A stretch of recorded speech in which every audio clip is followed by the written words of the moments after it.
Dito na ako mga boss. Mag-aantay na lang ako ng tawag.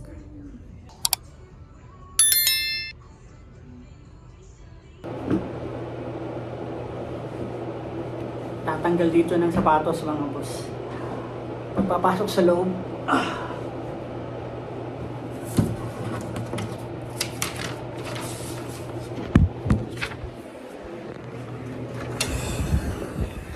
Tapos na ako.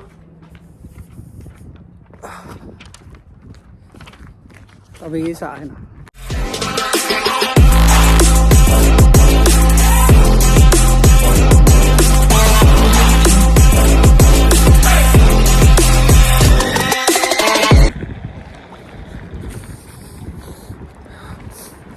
Mga boss, pauwi na tayo. Pero hindi pa na tayo uwi. Pero kasi ako appointment mga boss. Doctor's appointment. Magpapa-check up ako sa doktor mga boss. Para ma-schedule niya ako ng laboratory.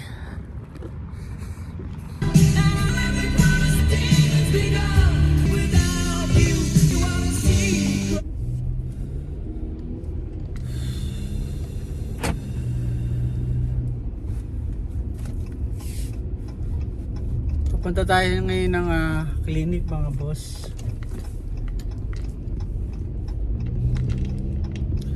Dito mag-check up ako ng doktor. Tapos after nun sa kanya ako i-schedule ng for laboratory. Gusto ko kasing magpa-blood work mga boss. Every year ginagawa ko to mga boss. Nagpapa-blood work ako para malaman ko halos lahat kung ano yung makikita sa akin, tulad ng sa pagkuha sa akin ng dugo, tapos yung sa cholesterol,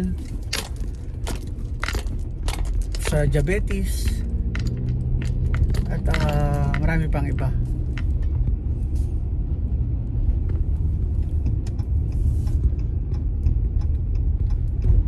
May mga kasabay ako ngayon dito kasi iba-iba yung oras. Kasi yung oras ko ngayon is pang 1:30 ako. Pakita ko sa inyo. Yan. Malapit na ako.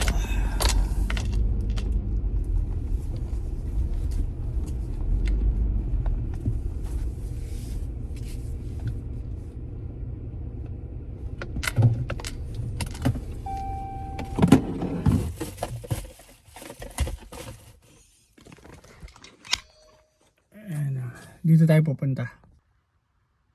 Yan yung clinic namin dito. Tara, labas tayo.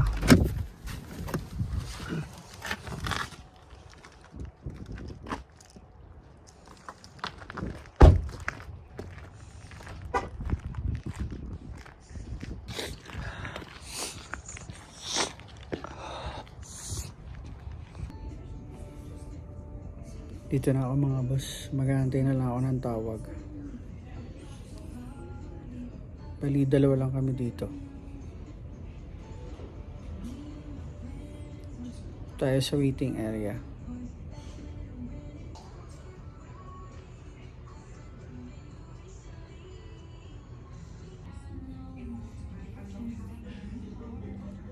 Ako na lang mag-isa dito. Mag-aantay na lang ako ng tawag. Yung isang katabi ko dito natawag na eh.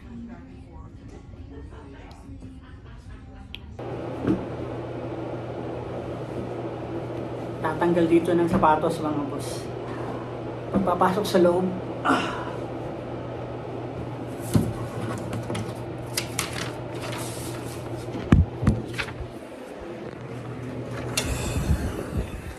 Tapos na ako.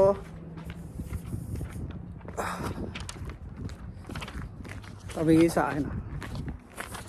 Bali, tatawag ako bukas.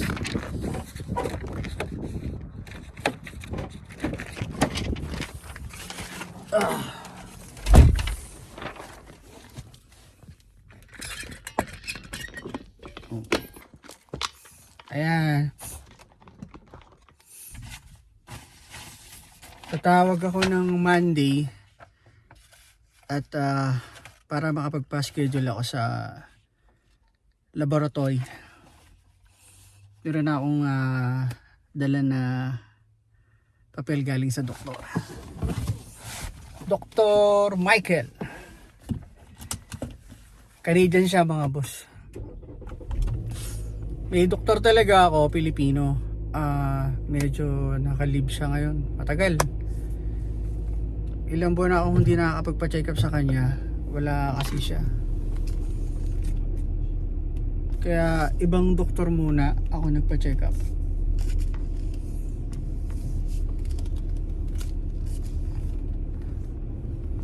Pauwi na ako mga boss. At may pasok pa ako ng alas 3. Siyempre 7-Eleven pa rin, di ba? Ayan.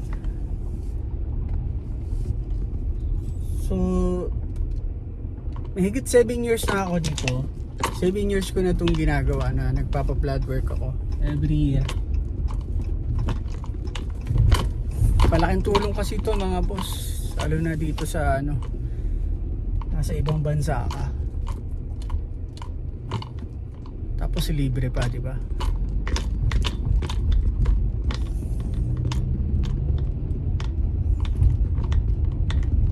Nagpa-BP ako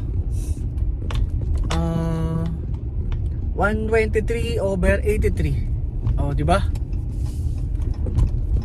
Sa ganitong edad ko na 45 na ako is okay pa naman yung BP ko.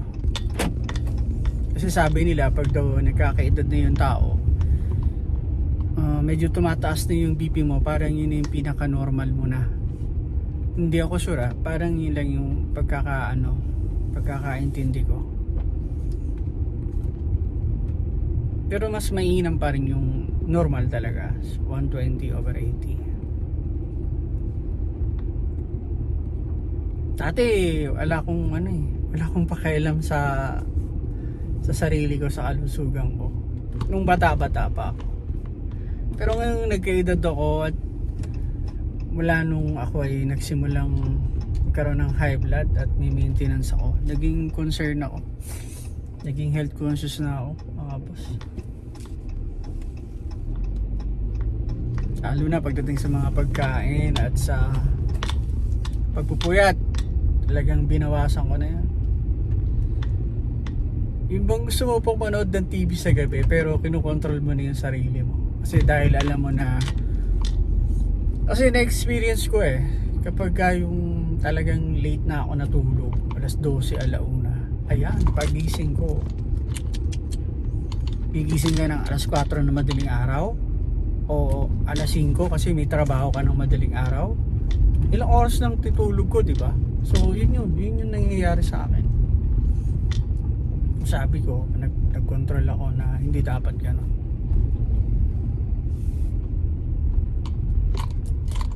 Isa din kasi yun sa sinabi sa akin dati ng family doctor ko.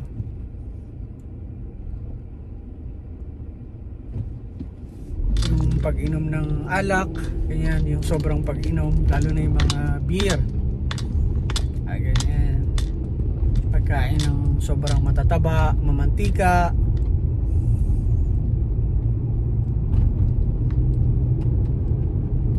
Minsan sa'yo, kung may high blood ka, malalaman mo naman kung ano yung nagtitrigger sa'yo kung ba't ka nag-high blood. Kasi dati nung naka-experience ako nung talagang bandang hapon, biglang tumaas yung yung BP ko. Nung tumawag ako sa doktor ko, tinanong niya sa akin kung ano daw yung nag-trigger ng ng pagtaas ng dugo ko, ano daw sanhi, ganyan. Kaya naalala ko lang nun is kulang ako sa tulog. Tapos yung bandang hapon dun ako nakaramdam.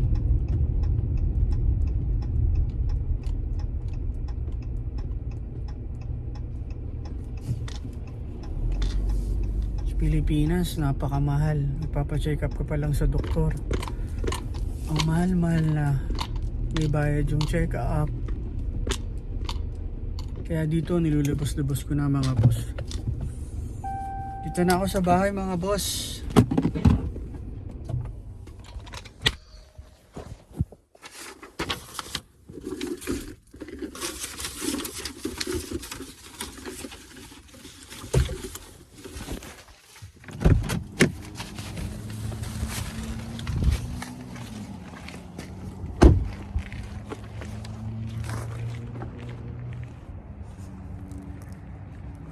Ay.